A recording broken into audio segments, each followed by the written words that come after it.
Okay. So hi, I'm Amelia Sorcy, and you are Dr. Obannon. You're a veterinarian and also a professor here at Fresno. Yes. So what inspired you to become a veterinarian, and what led you to become a professor as well? So I grew up on a small farm in Clovis, and I always, my grandpa had a bunch of animals. I spent a lot of time with him, and I just always was interested in taking care of them. So that led me to the veterinary program, and when I started here at Fresno State, I had alternate plans if I didn't get into vet school, but luckily I got into vet school. And then me becoming a professor was, at the time, 13 years ago. I was working as a mobile veterinarian and was asked by multiple people on staff if I could come and fill in because they had just lost a professor and they had students registered for classes and they needed somebody to teach them. So I reiterated many times that I was not a trained teacher, but here I am 13 years later still doing the same thing. So do you still take clients then? I do. So I'm only on campus Monday, Wednesday, Friday, and I'm not here all day.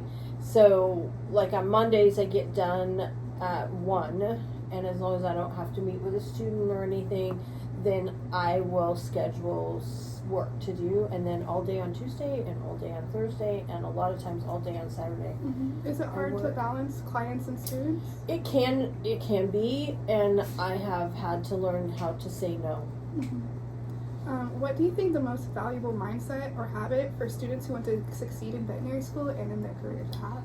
I just think that you have to be someone that doesn't give up and does not believe that what is put in front of you is impossible. Like, you have to learn to break things down into smaller pieces so that you can get it accomplished. Instead of looking at everything I see, even in veterinary medicine, when I worked for practices and new veterinarians would look at a problem or a case as this whole entire case and not break it down into smaller pieces that you could deal with. I think once somebody learns how to divide it up and deal with one thing at a time, sometimes you multitask and you deal with multiple things at one time, but if you break it down into smaller pieces, it's much easier. Yeah. I know that the veterinary field is evolving and has evolved. How have you seen changes from when you first got your license into now? So definitely AI, more oversight, and corporations. Like veterinary medicine has moved towards more corporate owning practices instead of the private practitioner or even, a couple of veterinarians owning a practice. So unfortunately, there's a give and take when you talk about corporations. There's not somebody that's actually doing the work that gets to make the decisions. It's somebody that's not there. So that makes it super hard. And then obviously AI plays a big role in veterinary medicine just like it does in everything else. So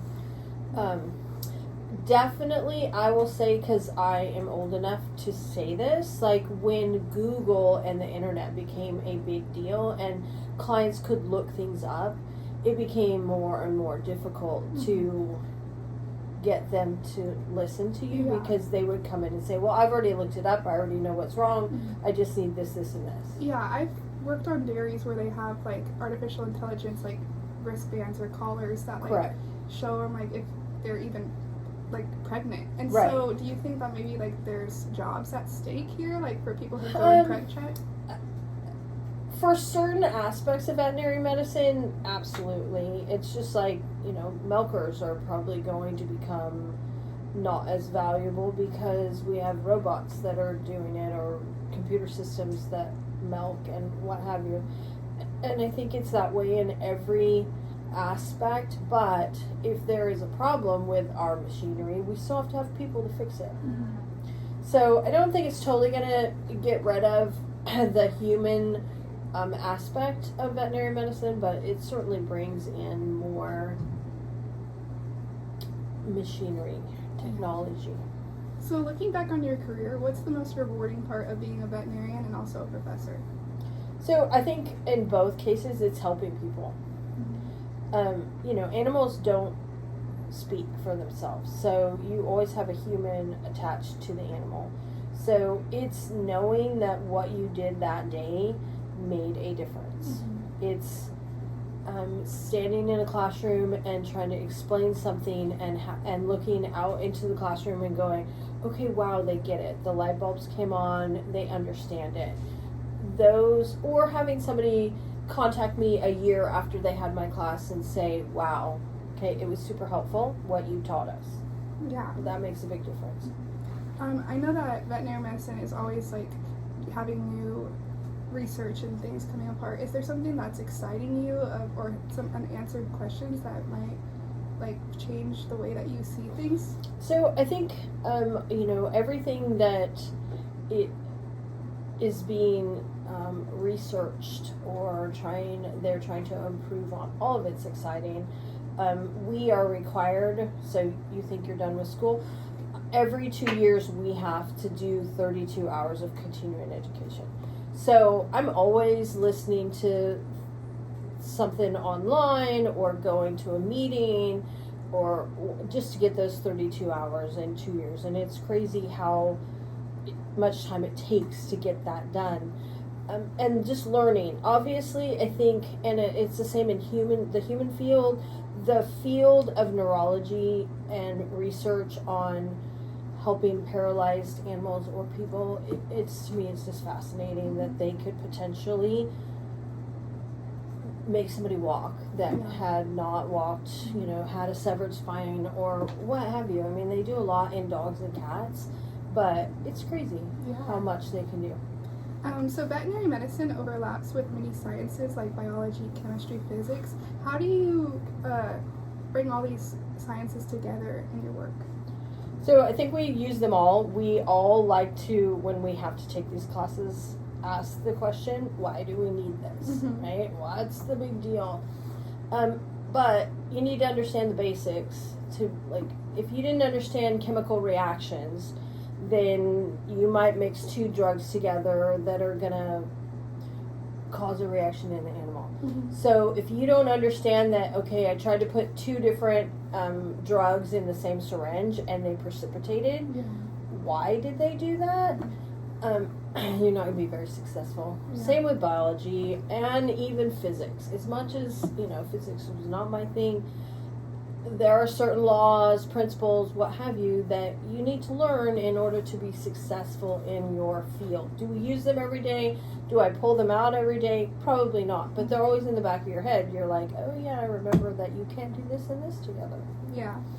So I am interested in genetics, and what role do genetics play in modern veterinary medicine, especially in breeding programs or in inherited diseases? I think they're incredibly important to understand how genetics work and how breeding two individuals together could potentially get you all these different combinations. Mm-hmm. And we can prevent a lot of genetic problems by having genetic testing done on mom and dad, right? The parents. And it's not as common, I think, in some species as others, but we have done away with, for instance, spider lamb in Suffolk sheep because of the genetic testing. Mm-hmm. So you can't register one of those animals in their registry without them being negative for things like that. So it plays a huge role.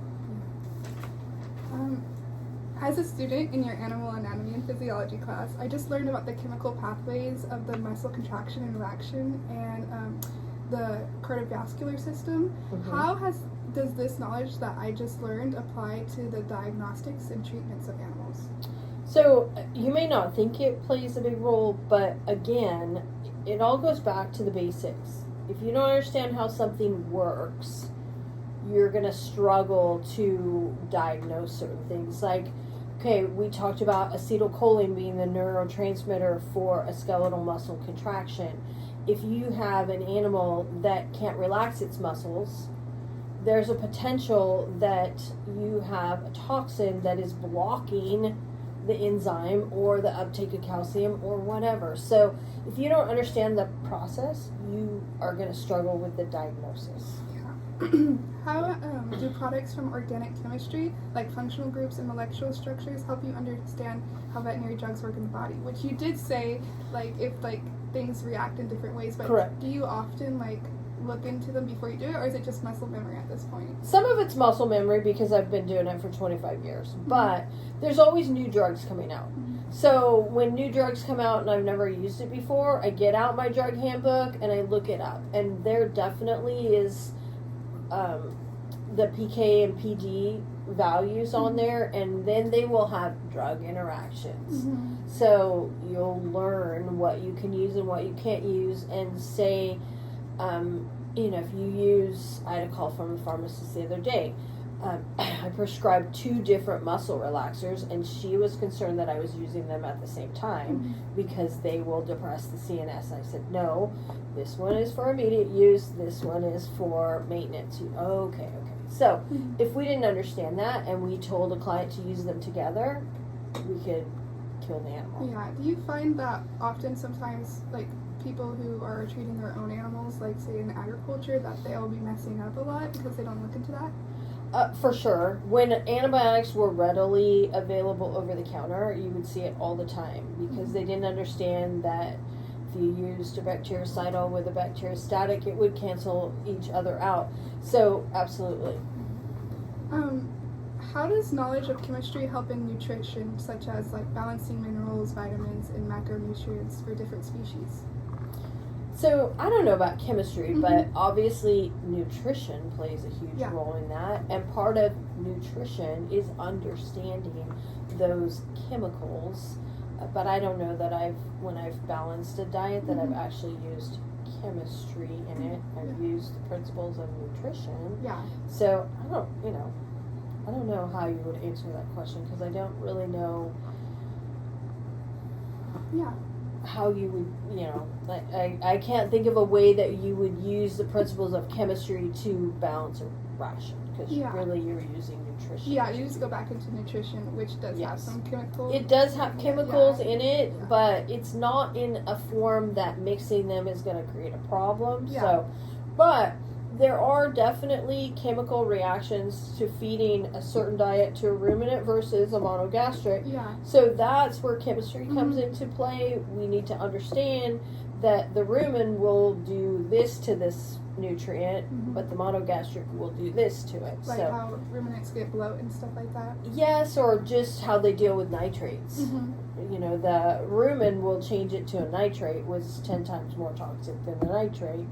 So if you don't know that, you could kill one pretty easy.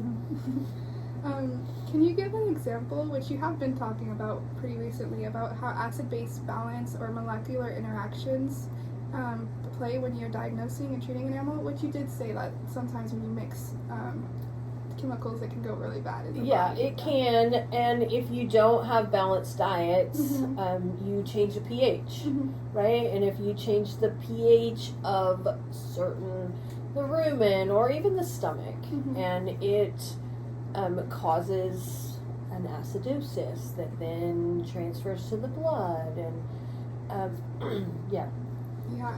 this next question, I kind of have a backstory for it. It's every time I learn something different in, like, maybe your class or chemistry, I go back to my parents and I'm like, oh, you really shouldn't be eating that because something in the kidneys or something like that. But, like, having that knowledge, does it help you when you're talking to clients, like, having a background in, like, chemistry and, like, reactions, saying, like, hey, like, this is what's going on with your pet or your animal, and you're... Yes, I think us having a deeper knowledge helps, at least it does for me, it helps explain it better. So we can use all the big fancy words, but if you don't understand the basis from the fancy word, it's just like, so I do a lot of dog sports, right? So a lot of dog sport people tend to feed really high protein diets to their dogs. And then as they age, they get kidney problems. So explaining it to them like, hey, that's all well and good, but you're actually killing your animal by feeding it this jet fuel type of diet. That's for a cat because they do better with the higher protein diet. So you can use that kind of knowledge to tell your parents, hey, They always get annoyed. They're like, I don't care. I'm gonna drink my soda. Right. I'm gonna eat my meat. All right. Well, that's all the questions that I have for you today. Thank you so much. You're very welcome.